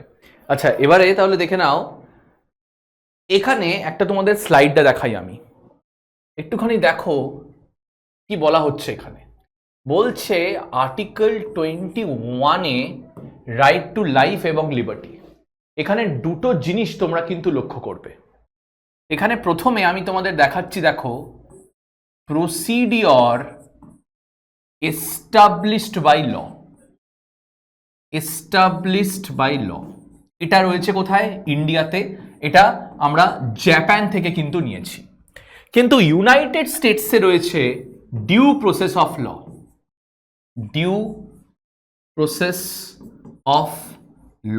আচ্ছা, আগে ডিউ প্রসেস অফ লটা কিন্তু বোঝো। ইউনাইটেড স্টেটসের যে পার্লামেন্ট রয়েছে, ইউনাইটেড স্টেটসে যে পার্লামেন্ট রয়েছে সেটিকে কিন্তু বলা হয় কংগ্রেস, ঠিক আছে। তো এখানে আমাদের কংগ্রেস পলিটিক্যাল পার্টির সাথে গুলিয়ে দেবে না, আমি তাও লিখেও দিচ্ছি। ইউনাইটেড স্টেটসে যে পার্লামেন্ট রয়েছে তাকে বলা হয় কংগ্রেস। তো ইউনাইটেড স্টেটসের পার্লামেন্ট যদি এমন কোনো ল পাস করে যেটা ফান্ডামেন্টাল রাইটকে ভায়োলেট করছে, তৎক্ষণাৎ ইউনাইটেড স্টেটসের জুডিশিয়ারি সেটিকে আনকনস্টিটিউশনাল ঘোষণা করে দেবে। আনকনস্টিটিউশনাল তার মানে কি? আনকনস্টিটিউশনাল মানে সেটিকে কিন্তু ক্যান্সেল করে দেবে, সেই লটাকে নাল অ্যান্ড ভয়েড ডিক্লেয়ার করবে। তাহলে আমেরিকান যে কোর্ট, তার কাছে কিন্তু এই ক্ষমতা রয়েছে যে যদি কোনো পার্লামেন্টের ল ফান্ডামেন্টাল রাইটকে ভায়োলেট করে বা সেটিকে ইনফ্রিঞ্জ করে, তৎক্ষণাৎ সেই লটিকে ক্যান্সেল করে দিতে পারে। এবার চলে আসো ইন্ডিয়াতে, প্রসিডিওর এস্টাবলিশড বাই ল। আচ্ছা, আমাদের ইন্ডিয়াতে কি রয়েছে? পার্লামেন্ট যদি কোনো পার্লামেন্টের দ্বারা যদি কোনো আইন বা এক্সিকিউটিভ অর্ডার ফান্ডামেন্টাল রাইটকে ভায়োলেট করে, তাহলে সুপ্রিম কোর্ট কিন্তু সেটাকে ক্যান্সেল করবে না, সেটাকে রিভিউ করে দেখবে। পুনর্বিবেচনা করে দেখবে এবং পুনর্বিবেচনা করে যদি দেখে যে সেই লটা কনস্টিটিউশনাল, তাহলে কিন্তু সেই লটিকে ভ্যালিড বলবে। কিন্তু যদি সুপ্রিম কোর্ট দেখে বা হাইকোর্ট দেখে যে সেই লটা আনকনস্টিটিউশনাল বা সেই লটা ultra virus to the constitution, ultra virus মানে কনস্টিটিউশনের বিপক্ষে, তাহলে কিন্তু সেই লটাকে ইনভ্যালিড বা আনকনস্টিটিউশনাল বলবে। তাহলে আমাদের সুপ্রিম কোর্টের যে ক্ষমতা সেটা কিন্তু একটু কম ইউনাইটেড স্টেটসের সুপ্রিম কোর্টের থেকে, যেখানে ইউনাইটেড স্টেটসের সুপ্রিম কোর্টের ক্ষমতা রয়েছে যে যদি কোনো ল ফান্ডামেন্টাল রাইটকে ভায়োলেট করে সেখানে কিন্তু ইমিডিয়েটলি সে সেটাকে ক্যান্সেল করে দিতে পারে। কিন্তু এটার ক্ষেত্রে আমি তোমাদের কি বললাম যে পার্লামেন্টারি ল যদি ফান্ডামেন্টাল রাইটকে ভায়োলেটও করে তাহলে সুপ্রিম কোর্ট বা হাইকোর্ট জুডিশিয়াল রিভিউ পুনর্বিবেচনা করে সেই লটাকে দেখবে, সেটা যদি সাংবিধানিক হয় তাহলে ছেড়ে দেবে, না হলে কিন্তু আনকনস্টিটিউশনাল ঘোষণা করবে। এবার তোমাদের একটা প্রশ্ন হওয়া উচিত যে স্যার এটি কনস্টিটিউশনাল বা আনকনস্টিটিউশনাল আমি বুঝবো কি করে? বোঝার কোর্ট তিনটে মাপদণ্ড রেখেছে। সেই লটা যদি রিজনেবল হয়, রিজনেবল মানে বুঝতেই পারছো সেই লটার কিন্তু একটা র্যাশনালিটি রয়েছে, সেই লটা পাস করার কিন্তু একটা কিন্তু ক্রাইটেরিয়া রয়েছে, একটা কিন্তু সেই লটা পাস করা দরকার সেই সময়।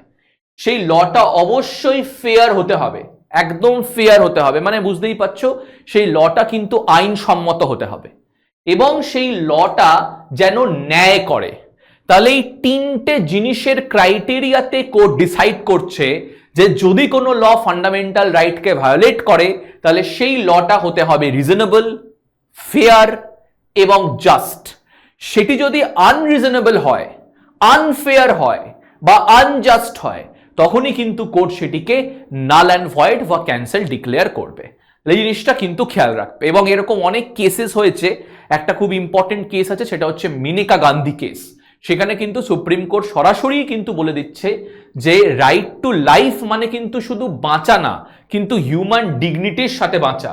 এজন্য পার্লামেন্ট এমন কোনো ল বানাবে না যেটা মানুষের পার্সোনাল লিবার্টিকে ক্ষতি করবে। ফর এক্সাম্পল মানে রাইট টু প্রাইভেসি, গোপনীয়তার অধিকার, আমরা কি খাচ্ছি, কি দেখছি, কি পড়ছি, এটা কিন্তু আমাদের ব্যক্তিগত ব্যাপার, এখানে কিন্তু পার্লামেন্ট হস্তক্ষেপ করতে পারে না।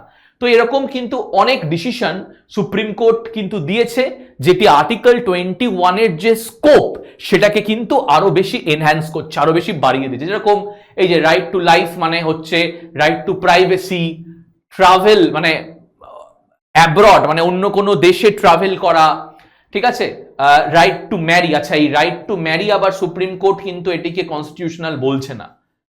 রিসেন্ট একটা জাজমেন্টে রাইট টু ম্যারি কিন্তু সুপ্রিম কোর্ট কনস্টিটিউশনাল রাইট বলছে না, ঠিক আছে। Right against bonded labour, right two electricity, এইগুলো কিন্তু সবকটা আর্টিকেল 21 এর পারভিউর মধ্যে পড়ছে। ওকে, আচ্ছা এবারে আমরা চলে যাচ্ছি আর্টিকেল 22-তে। তাহলে আর্টিকেল 22-তে আমরা দু রকমের ডিটেনশন দেখেছি, একটা হচ্ছে নর্মাল ডিটেনশন, একটা হচ্ছে প্রিভেন্টিভ ডিটেনশন, ঠিক আছে, একটা পিউনিটিভ, একটা প্রিভেন্টিভ। আমরা পিউনিটিভ ডিটেনশন বা নর্মাল অ্যারেস্টের ক্ষেত্রে কিন্তু এটা দেখে থাকি, যদি কোনো ব্যক্তিকে নর্মালি অ্যারেস্ট করা হয় তাকে অবশ্যই সে যদি কোনো আইন ভাঙে তাহলেই তাকে অ্যারেস্ট করা হবে। অ্যারেস্ট করার পরে পুলিশ তাকে বলবে যে কি কারণে, কোন গ্রাউন্ডে তাকে অ্যারেস্ট করা হলো। অ্যারেস্ট করার 24 ঘন্টার মধ্যে তাকে ম্যাজিস্ট্রেটের কাছে পেশ করতে হবে। ম্যাজিস্ট্রেট যদি মনে করে তিনি কোনো আইন ভাঙেনি তাহলে কিন্তু তাকে বাইজ্জত বলি বা ছেড়ে দেবে। আরেক রকমের ডিটেনশন এবং খুবই কিন্তু বলতে পারো যে ডেঞ্জারাস একটা ডিটেনশন, এটা হচ্ছে প্রিভেন্টিভ ডিটেনশন।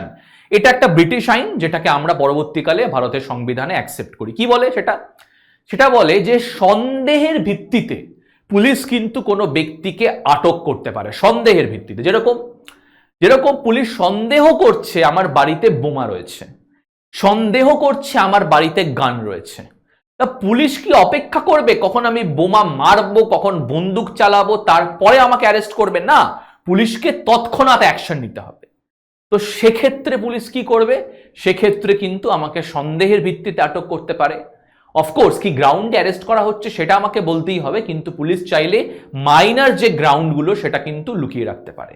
এবং 24 ঘন্টা তুমি ভুলে যাও, তোমাকে কিন্তু 3 মাস জেলে থাকতেই হবে। 3 মাসের পরে একটি অ্যাডভাইজারি কমিটি বসবে, সেই কমিটি তোমার সাজা বাড়াতে পারে, ডিটেনশন বাড়াতে পারে, কমাতে পারে। তো এখানে কি বলা হচ্ছে, আর্টিকেল 22 সাব ক্লজ 1 কি বলা হচ্ছে, বলছে any person who is in custody to be informed, ওই যে বললাম কি গ্রাউন্ডে তাকে অ্যারেস্ট করা হচ্ছে সেটি বলতে হবে, এবং হি ক্যান নট, এবং further he can not denied the right to consult an advocate. দেখবে ওই বলিউডের বইতে দেখায় যে কাউকে নর্মালি পিউনিটিভ অ্যারেস্ট করার পরে সে বলে না যে না I will talk to my lawyer first, তো তাকে কিন্তু অ্যাডভোকেটকে কনসাল্ট করার সুযোগ দিতে হবে। এগুলো কিন্তু নর্মাল অ্যারেস্টের ক্ষেত্রে। হ্যাঁ, আর্টিকেল 22 সাব আর্টিকেল 2 কি বলছে, কোনো মানুষকে অ্যারেস্ট করার পরে 24 ঘন্টার মধ্যে জুডিশিয়াল ম্যাজিস্ট্রেটের কাছে পেশ করতে হবে। আচ্ছা, 22(3) কি বলছে এবারে দেখো, খুব ইম্পর্টেন্ট আর্টিকেল, বলছে nothing in clause 1 and 2 shall apply to any person who for the time being is an enemy alien। তাহলে যারা এনিমি এলিয়ান রয়েছে, আমি তোমাদের দু ধরনের এলিয়ানের কথা কিন্তু বলেছি, একটা হচ্ছে ফ্রেন্ডলি এলিয়ান, একটা হচ্ছে এনিমি এলিয়ান। ফ্রেন্ডলি এলিয়ান মানে তিনি এমন একটা দেশ থেকে এসছে যার সাথে ইন্ডিয়ার ভালো সম্পর্ক, মানে তিনি ইন্ডিয়ার নাগরিক না, কিন্তু তিনি সে যে দেশ থেকে এসছেন ইন্ডিয়ার খুব ভালো সম্পর্ক, আমেরিকা, রাশিয়া। আরেক ধরনের হচ্ছে এনিমি এলিয়ান, তিনি অন্য দেশ থেকে এসছেন কিন্তু ভারতের সাথে সেই দেশের ভালো সম্পর্ক নেই, পাকিস্তান, চায়না। তাহলে এই যে পিউনিটিভ ডিটেনশন, এটা কিন্তু এনিমি এলিয়েন্সের ক্ষেত্রে লাগু হবে না। এবং যদি কোনো ব্যক্তি, সাবক্লজ বিতে বলছে যদি প্রিভেন্টিভ ডিটেনশনে অ্যারেস্ট হয়, তার ক্ষেত্রেও কিন্তু এই পিউনিটিভ ডিটেনশন বা এইগুলো কিন্তু লাগু হবে না। ঠিক আছে, তাহলে কি বললাম, প্রিভেন্টিভ ডিটেনশন বা এনিমি এলিয়ানের ক্ষেত্রে কিন্তু এই যে পয়েন্ট আর্টিকেল 22 সাবক্লজ 1 সাবক্লজ 2 এগুলো কিন্তু লাগু হবে না। ওকে, আচ্ছা, এবার দেখো আর্টিকেল 22 সাব আর্টিকেল 2 কি বলছে, no law providing for preventive detention shall authorize the detention of a person for a longer period than 3 months। তার মানে কি, প্রিভেন্টিভ ডিটেনশনে কোনো ব্যক্তিকে 3 মাসের বেশি আটকে রাখা যাবে না, কিন্তু এখানে একটা ক্যাচ রয়েছে, আনলেস একটি অ্যাডভাইজারি কমিটি বসবে বা অ্যাডভাইজারি বোর্ড বসবে। এই বোর্ডে কে কে থাকে, একজন কোয়ালিফাইড জাজ থাকে হাইকোর্টের। ঠিক আছে, তাহলে এরা যারা রয়েছেন, যারা জাজরা রয়েছেন, তারা কিন্তু ডিসাইড করবে যে সেই ব্যক্তির যে আটকের যে পিরিয়ড সেটা 3 মাসের বেশি হবে নাকি তাকে ছেড়ে দেওয়া হবে। তাহলে মোদ্দা কথা, সেই অ্যাডভাইজারি কমিটি যদি রেকমেন্ড করে যে কোনো ব্যক্তিকে 3 মাসের বেশি থাকতে হবে, তাহলে কিন্তু তাকে 3 মাসের বেশিও রাখা যেতে পারে। ওকে, এবারে আমি চলে যাচ্ছি আর্টিকেল 25, যেটা আমাদের আর্টিকেল 25 থেকে 28 রাইট টু রিলিজিয়ন নিয়ে ডিল করছে। তাহলে আর্টিকেল 25 কি বলছে আমাদের সাবক্লজ 1 এ, আর্টিকেল 25 আগে জাস্ট দেখিনি, ফ্রিডম অফ কনসাইন্স, তার মানে আমি যে কোনো ধর্ম পালন করতে পারি, আচ্ছা এটা প্রফেশন হবে না, এটা প্রফেস হবে না, প্রফেস মানে আমি আদেও আমি ভগবানে বিশ্বাস করব কি না, সেটাকে কিরকম করে আমি পালন করব, আমার আচার আচরণ কি হবে, সেটা কিন্তু আমার উপরে নির্ভর করছে। প্র্যাকটিস, সেটাকে আমি নিজের মতো করে প্র্যাকটিস করতে পারি এবং আমার ধর্মের ব্যাপারে কিন্তু অন্যকে বলতেও পারি, প্রোপোগেট। তাহলে এই থেকে বলতে পারো যে ভারত একটা ধর্মনিরপেক্ষ দেশ, এবং যিনি ধর্মে বিশ্বাস করেন না, মানে কনসাইন্স তার কোনো ধর্মের প্রতি নেই, যিনি নাস্তিক তিনিও কিন্তু ভারতে ইকুয়ালি কিন্তু নাগরিক। তাহলে এইখানে কিন্তু আমাকে ধর্মনিরপেক্ষতা, যে কোনো ধর্ম আমি পালন করতে পারি, সেটাকে নিজের মতো করে প্র্যাকটিস করতে পারি, সেটাকে অন্যকে কিন্তু আমার ধর্মের ব্যাপারে বলতেও পারি। তাহলে এখানে কি বলা হচ্ছে, এখানে কিছু রেস্ট্রিকশন বসানো হয়েছে। তাহলে কি রেস্ট্রিকশন বসানো হয়েছে, সাবজেক্ট টু পাবলিক অর্ডার, জনশৃঙ্খলা যাতে বজায় থাকে, নৈতিকতা যাতে বজায় থাকে, এবং মানুষের হেলথ যাতে ঠিক থাকে। তাহলে এই তিনটেকে বাদ দিয়ে কিন্তু আমি যে কোনো ধর্মে বিশ্বাস করতে পারি, আমার ধর্মের আচার আচরণ পালন করতে পারি, আমার ধর্মের যে ফেস্টিভ্যালগুলো রয়েছে সেখানে পার্টিসিপেট করতে পারি, ধর্মের যে রিচুয়ালগুলো রয়েছে সেগুলো পার্টিসিপেট করতে পারি, এবং আমি আমার ধর্মের ব্যাপারে কিন্তু অন্যকে বলতেও পারি। কি কি রেস্ট্রিকশন রয়েছে, subject to public order, morality, health. All person are equally entitled to freedom of conscience, profess, practice, propagate। তাহলে এই তিনটে রেস্ট্রিকশন কিন্তু রয়েছে, ঠিক আছে। এবারে চলে আসছি আমরা 25 সাব আর্টিকেল 2-তে। কি বলা হচ্ছে? Nothing in this article shall affect the operation of any existing law or prevent the state from making any law. তাহলে এই রাইট টু রিলিজিয়ান মানে আর্টিকেল 25 আছে বলে যে রাজ্যকে বিরত থাকতে হবে কোনো আইন বানানোর ক্ষেত্রে বা রাজ্য আইন বানাতে পারবে না এমন কিন্তু না। তাহলে রাজ্য কি কি ক্ষেত্রে আইন বানাতে পারে এই ধর্মনিরপেক্ষতা থাকা সত্ত্বেও? কি কি দেখে নেব আমরা। Regulating or রেস্ট্রিক্টিং any economic, financial, political or secular activity which may be associated with religious practice. তার মানে কোনো পার্লামেন্ট বা রাজ্য ল বানাতে পারে অর্থনীতিতে, ফিন্যান্সে, রাজনৈতিকভাবে বা আদার কোনো ধর্মনিরপেক্ষতাতে, যেখানে কিন্তু কি হবে, যেখানে সেটি কোনো রিলিজিয়াস প্র্যাকটিসের সাথে যুক্ত রয়েছে। আমি একটা ছোট্ট এক্সাম্পল তোমাদেরকে দিচ্ছি।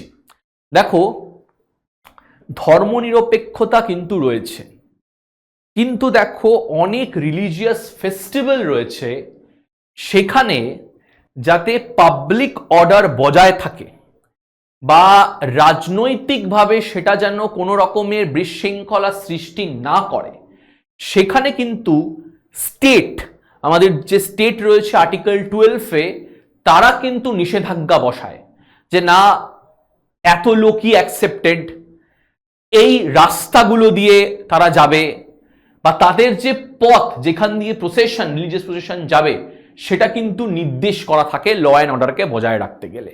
তাহলে পার্লামেন্ট ল বানাতে পারে, রিলিজিয়নকে রেস্ট্রিক্ট করতে পারে কি কি কারণে?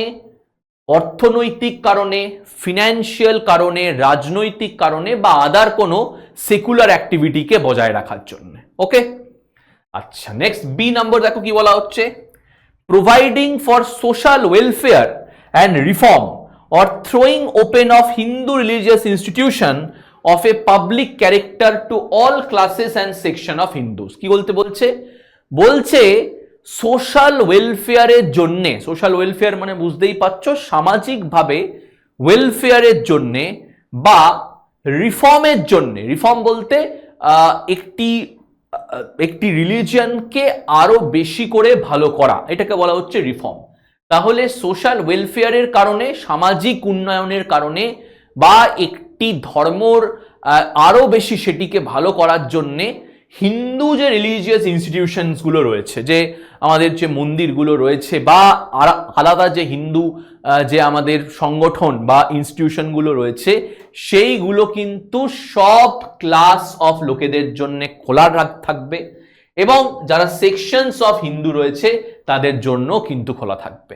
তাহলে এই কিন্তু এটা রেস্ট্রিকশন ঠিক না, এটা কিন্তু বলতে পারো যে এক ধরনের পজিটিভ, এটা সেকুলারিজম বলতে পারো, যেখানে আমরা দেখেছি যে ওয়েস্ট কিন্তু একটা নেগেটিভ সেকুলারিজম, মানে রাষ্ট্র এবং ধর্মের মধ্যে কোনো রকমের রিলেশনশিপ থাকবে না। এখানে ইন্ডিয়া কিন্তু একটা পজিটিভ সেকুলারিজম কিন্তু নিচ্ছে। যে দেখো ফর এক্সাম্পল, আজকে যে কুম্ভ মেলা হচ্ছে, এই কুম্ভ মেলাতে কিন্তু ভারত সরকার নিজে কিন্তু আয়োজন করে এবং নিজে কিন্তু, ভারত সরকার ঠিক না, স্টেট গভর্নমেন্ট নিজে আয়োজন করে এবং নিজে তদারকি করে যে সেখানকার সোশ্যাল ওয়েলফেয়ার হচ্ছে কিনা, সেখানকার হিন্দু রিফর্ম হচ্ছে কিনা, আরো বেশি ভালো করা যায় কি করে, এবং সেটা কিন্তু সব সেকশনস অফ হিন্দুর জন্য কিন্তু খোলা। এবং মাথায় রাখবে, এখানে হিন্দু অর্থাৎ কিন্তু শুধুমাত্র হিন্দুরা না, এখানে কিন্তু শিখ কমিউনিটিকেও ইনভলভ করা হচ্ছে। ওকে, তাহলে এই জিনিসটা একটু খেয়াল রাখবে। আচ্ছা, এবারে আমরা চলে যাচ্ছি আর্টিকেল 26-এ, freedom to manage religious affair. তোমরা এটা আগেই পড়েছো যে কোনো ধরনের ধর্মীয় সংগঠনকে ম্যানেজ করা যেতে পারে, যে কোনো ধর্মীয় সংগঠনকে রেগুলেট করা যেতে পারে। এবার এই ম্যানেজের অর্থ কি সেটা কিন্তু ABCD-তে আর্টিকেল 26-এ দেওয়া রয়েছে। কি বলছে? যে কোনো ধর্মের ইনস্টিটিউশনকে আমি এস্টাবলিশ করতে পারি, সেটাকে মেনটেন করতে পারি নিজের মতো বা চ্যারিটেবল পারপাসে। আজকে আমি কোনো একটা ধর্মীয় সংগঠন খুললাম, সেই ধর্মীয় সংগঠনকে আমি খুলতে পারি, সেটাকে মেনটেন করতে পারি, বা আমি অন্যকে বলতে পারি যে আমার ধর্মের বিকাশের জন্যে তোমরা কিছু চ্যারিটি করো, তাহলে এটা কিন্তু করা যেতে পারে উইথাউট এনি রেস্ট্রিকশন। ম্যানেজ করতে পারি আমার রিলিজিয়ান অ্যাফেয়ারকে যেরকম ভাবে। আজকে আমি যে কোনো যে ধর্মীয় সংগঠন খুলেছি, সেটা অবশ্যই আমার সংগঠনের কিন্তু কিছু রুলস অ্যান্ড রেগুলেশনস থাকবে, সেটিকে আমি নিজের মতো করে কিন্তু সেটিকে ম্যানেজ করব। এবং সি কি বলছে, to own acquire movable and immovable property. আজকে আমার কাছে যে ধর্মীয় সংগঠন রয়েছে, সেটাকে আমি কিন্তু চাইলে অন্য জায়গায় মুভ করতে পারি, বা আমি যদি চাই সেটিকে কিন্তু অন্য জায়গায় হস্তান্তর করতে পারি। তাহলে এটি বলা হচ্ছে সিতে।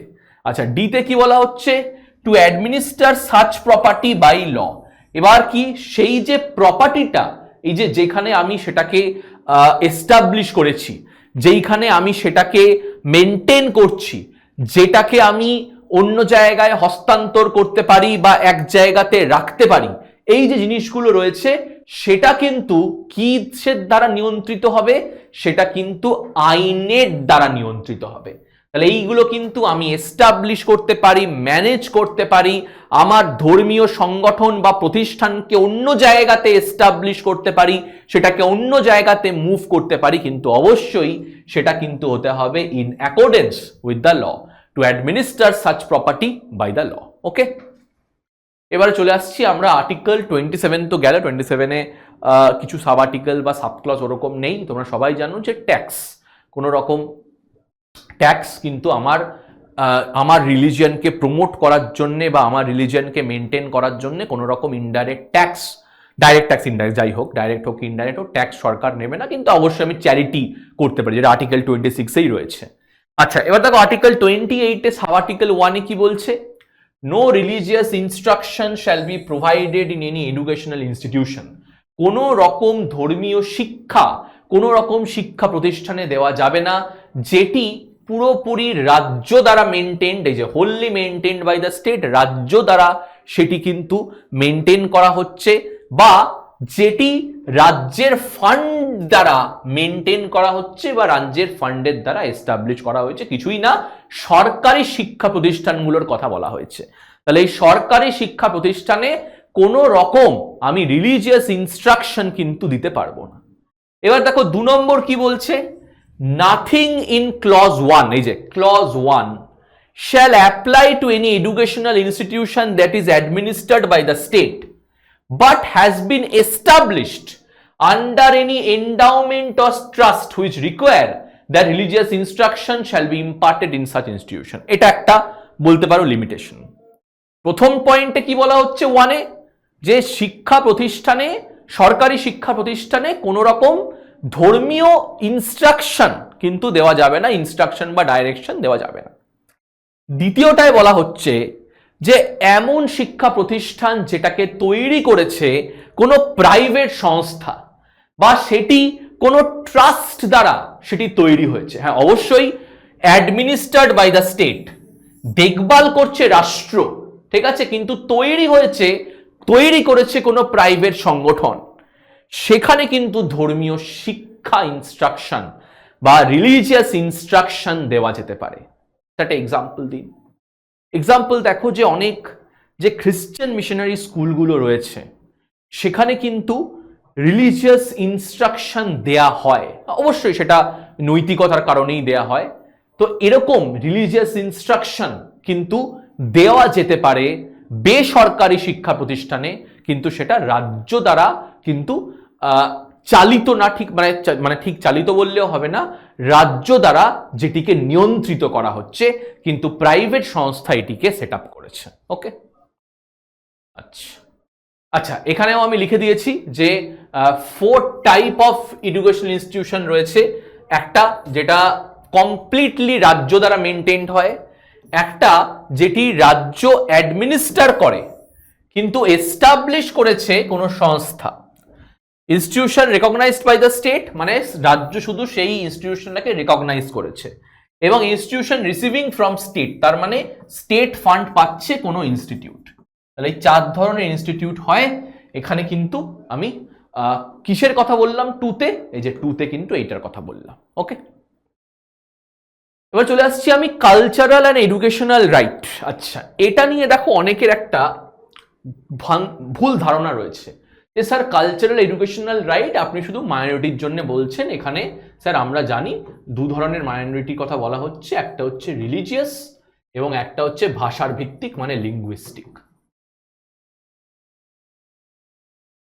আচ্ছা, এখানে এবারে দেখো একটু ডিফারেন্স রয়েছে। Protection of interest of minorities, article 29 subclause 1 দেখো কি বলছে। Any section of the citizen residing in territory of India or part of any territory having a distinct language, ভিন্ন ভাষা রয়েছে, ভিন্ন তাদের লেখা বা ভিন্ন তাদের আর কি আচার আচরণ, এই যে কালচার, তাদের এই রাইটটা রয়েছে তারা তাদের যে ভাষা, তাদের যে সংস্কৃতি, তাদের যে লেখা সেটিকে সংরক্ষণ করতে পারে। এবার এইখানে মাইনরিটি মানে আমি কিন্তু শুধুমাত্র রিলিজিয়াস বা লিঙ্গুইস্টিক মাইনরিটির কথা বলছি না, আমি সেই সকল মাইনরিটির কথা বলছি যাদের ভিন্ন ভাষা, ভিন্ন লেখা বা ভিন্ন সংস্কৃতি রয়েছে। তাহলে এই জিনিসটা কিন্তু খুব ভালো করে লক্ষ্য করবে।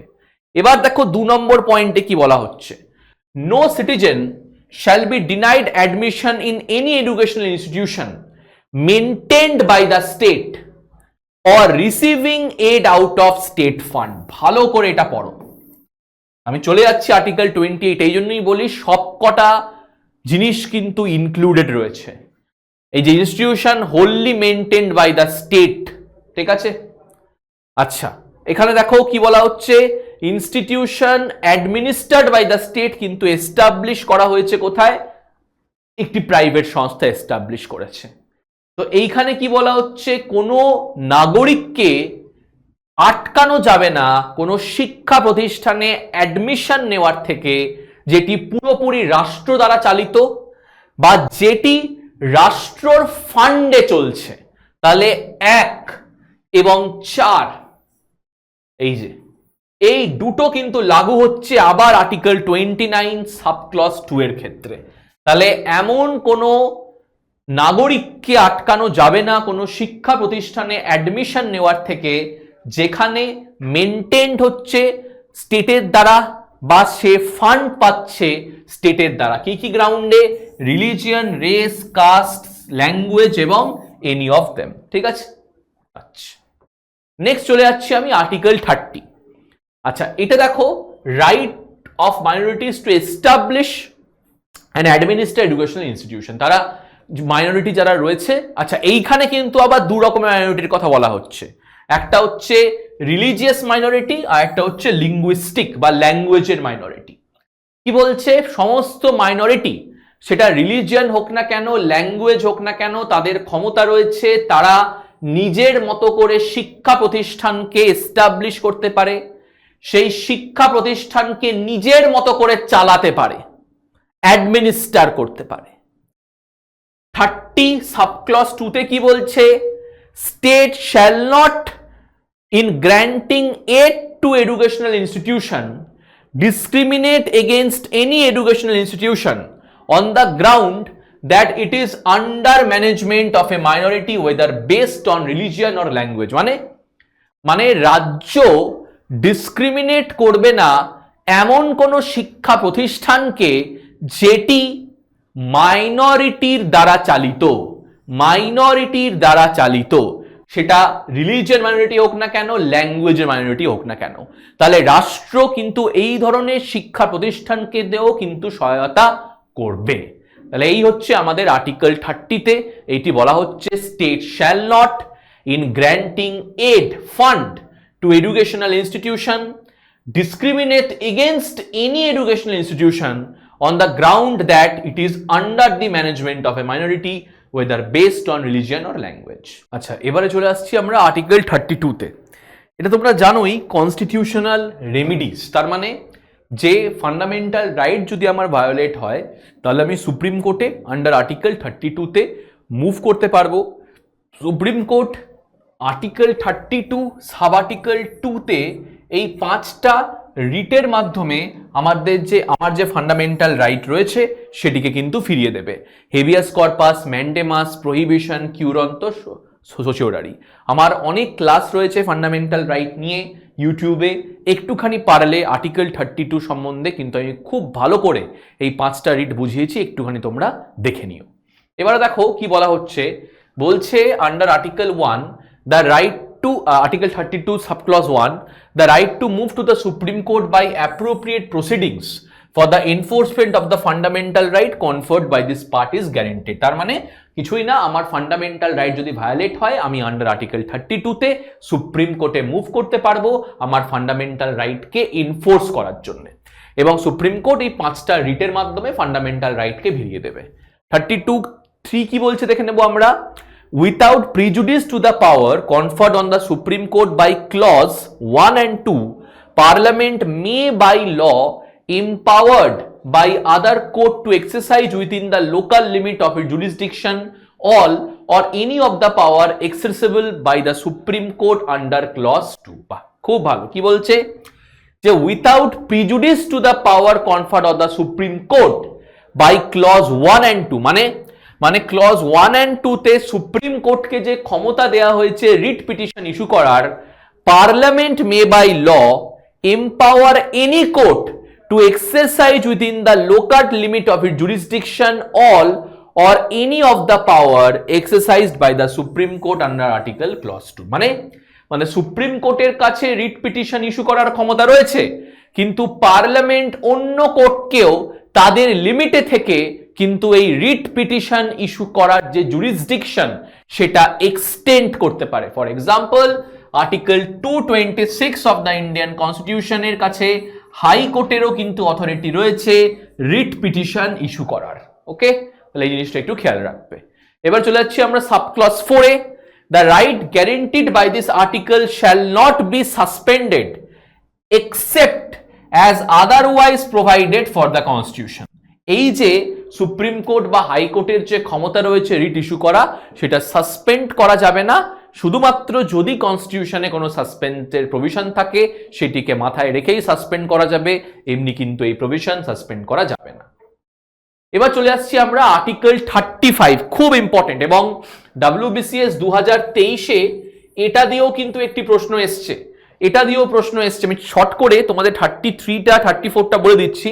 33 মানে যারা কোন রকম মিলিটারি বা মিলিটারি পার্সোনেলের সাথে যুক্ত, প্যারামিলিটারি ফোর্স, মিলিটারি ইন্টেলিজেন্স যারা সার্ভিসে চাকরি করে, তাদের জন্য কিছু ফান্ডামেন্টাল রাইটের ক্ষেত্রে লিমিটেশন রয়েছে। তাদেরকে স্পিচ অ্যান্ড এক্সপ্রেশন দেয়া হয় না, তাদেরকে রাইট টু অ্যাসেম্বল করতে দেয়া হয় না, right to association organisation join করতে দেয়া হয় না, বুঝতেই পারছো, বিকজ অফ দ্য ইন্ডিয়ান সিকিউরিটির জন্য। আর্টিকেল 34-এ রয়েছে মিলিটারি রুল বা মার্শিয়াল ল। যদি মিলিটারি রুল ইন্ডিয়াতে লাগু হয় তাহলে কি কি ফান্ডামেন্টাল রাইট আমাদের ভায়োলেট হতে পারে বা আটকাতে পারে। আর্টিকেল 35-এ কি রয়েছে একটুখানি লক্ষ্য করো। এই যে আমরা এত রাইটস পড়লাম, আর্টিকেল 20 যদি আমরা 23, 24 দেখি, যেখানে আমরা দেখছি যে শোষণের বিরুদ্ধে অধিকার, সেখানে পার্লামেন্ট কিন্তু অনেক শোষণের বিরুদ্ধে ল লাগু করেছে, এরকম চাইল্ড প্রহিবিশন অ্যাক্ট রয়েছে, চাইল্ড লেবার প্রহিবিশন অ্যাক্ট রয়েছে, ইমমরাল ট্রাফিকিং অ্যাক্ট রয়েছে। তাহলে এই ফান্ডামেন্টাল রাইটগুলোকে এনফোর্স করার জন্যে বা ফান্ডামেন্টাল রাইটগুলোকে যাতে মানুষ এনজয় করতে পারে তার জন্য আইনকে বানাবে, তার জন্যে কিন্তু আইন বানাবে পার্লামেন্ট। তাহলে parliament shall have and the legislature of the state shall not have, তাহলে পার্লামেন্টের কাছে শুধুমাত্র অথরিটি রয়েছে ফান্ডামেন্টাল রাইটকে এনফোর্স করানোর জন্য ল বানানোর, স্টেট লেজিসলেচারের কিন্তু এই রাইটটা নেই। ঠিক আছে, আচ্ছা এবারে এর 1-এর কি বলছে দেখো, concerning any of the matter which may under clause 3 of Article 16, Clause 3 of Article 32, Article 33, Article 34 may be provided for law made by the Parliament। তার মানে কি? তার মানে এখানে কিছুই না, পার্লামেন্টের কাছে কিন্তু অধিকার রয়েছে আর্টিকেল 16 এর ক্লজ 3, আর্টিকেল 32 এর ক্লজ 3, আর্টিকেল 33, 34 এ পার্লামেন্ট কিন্তু ল বানাতে পারে এই আর্টিকেলগুলোতেও। তাছাড়া যে কোনো ফান্ডামেন্টাল রাইটকে এনফোর্স করানোর জন্য পার্লামেন্ট কিন্তু ল বানাতে পারে। আচ্ছা 2 কি বলছে দেখে নিই, ক্লজ আমাদের আর্টিকেল 35 এর A2 কি বলছে, for prescribing punishment for those act which are declared to be offences under this part. এটা বললাম যে এই যে আনটাচেবিলিটি প্রহিবিশন অ্যাক্ট, যেটাই পার্লামেন্ট পাস করেছে, যেখানে যদি কেউ অস্পৃশ্যতা প্র্যাকটিস করতে পাওয়া যায় তাকে কিন্তু পানিশমেন্ট দেওয়া হবে ফর দ্যাট পার্টিকুলার অফেন্স, তাহলে এটাও কিন্তু পার্লামেন্ট কিন্তু করতে পারে অ্যাক্ট লাগু করে পানিশমেন্টের জন্য। And parliament as soon as may be after the commencement of this constitution make laws for prescribing punishment act refer to it in subclause 2H। যাই বললাম যে কনস্টিটিউশন গঠনের পরে পার্লামেন্ট কিন্তু ল বানাতে পারবে ফান্ডামেন্টাল রাইটের ক্ষেত্রে, এবং যদি কাউকে ফান্ডামেন্টাল রাইটের জন্য অফেন্সও করতে হয়, মানে অফেন্সিভ যদি কেউ বিহেভিয়ার করে, কারোর ফান্ডামেন্টাল রাইট যদি কেড়ে নেয়, সেক্ষেত্রেও কিন্তু পার্লামেন্ট ল বানাতে পারে। তাহলে এই গেল আমাদের কিন্তু সম্পূর্ণ যে তোমাদের কথা বললাম যে আর্টিকেল আমাদের 12 থেকে 35, যেখানে আমি ফান্ডামেন্টাল রাইট ডিসকাস করিনি, যে সাব ক্লজেসগুলো রয়েছে, সাব আর্টিকেলগুলো রয়েছে, সেইগুলোই কিন্তু আমি তোমাদের ডিসকাস করলাম। তাহলে আশা করি তোমাদের ক্লাসটা আজকে ভালো লাগলো। পরবর্তী যে ক্লাসটা, সেখানে আমাদের ডিপিএসপির বা ফান্ডামেন্টাল ডিউটিতে ওরকম কিছু নেই, তাও WBCS এর প্রশ্ন তো এসছেই সাব ক্লজ নিয়ে, তো সেইগুলো নিয়ে আমরা আলোচনা করব, ঠিক আছে? আচ্ছা, তাহলে আশা করি তোমরা বুঝে গেছো। তোমাদের এরকমই আরো ক্লাস করতে চোখ রাখো WBPSC ওয়ালার অফিসিয়াল ইউটিউব চ্যানেলে। তোমাদের সাথে পরের ক্লাসে আবার দেখা হচ্ছে।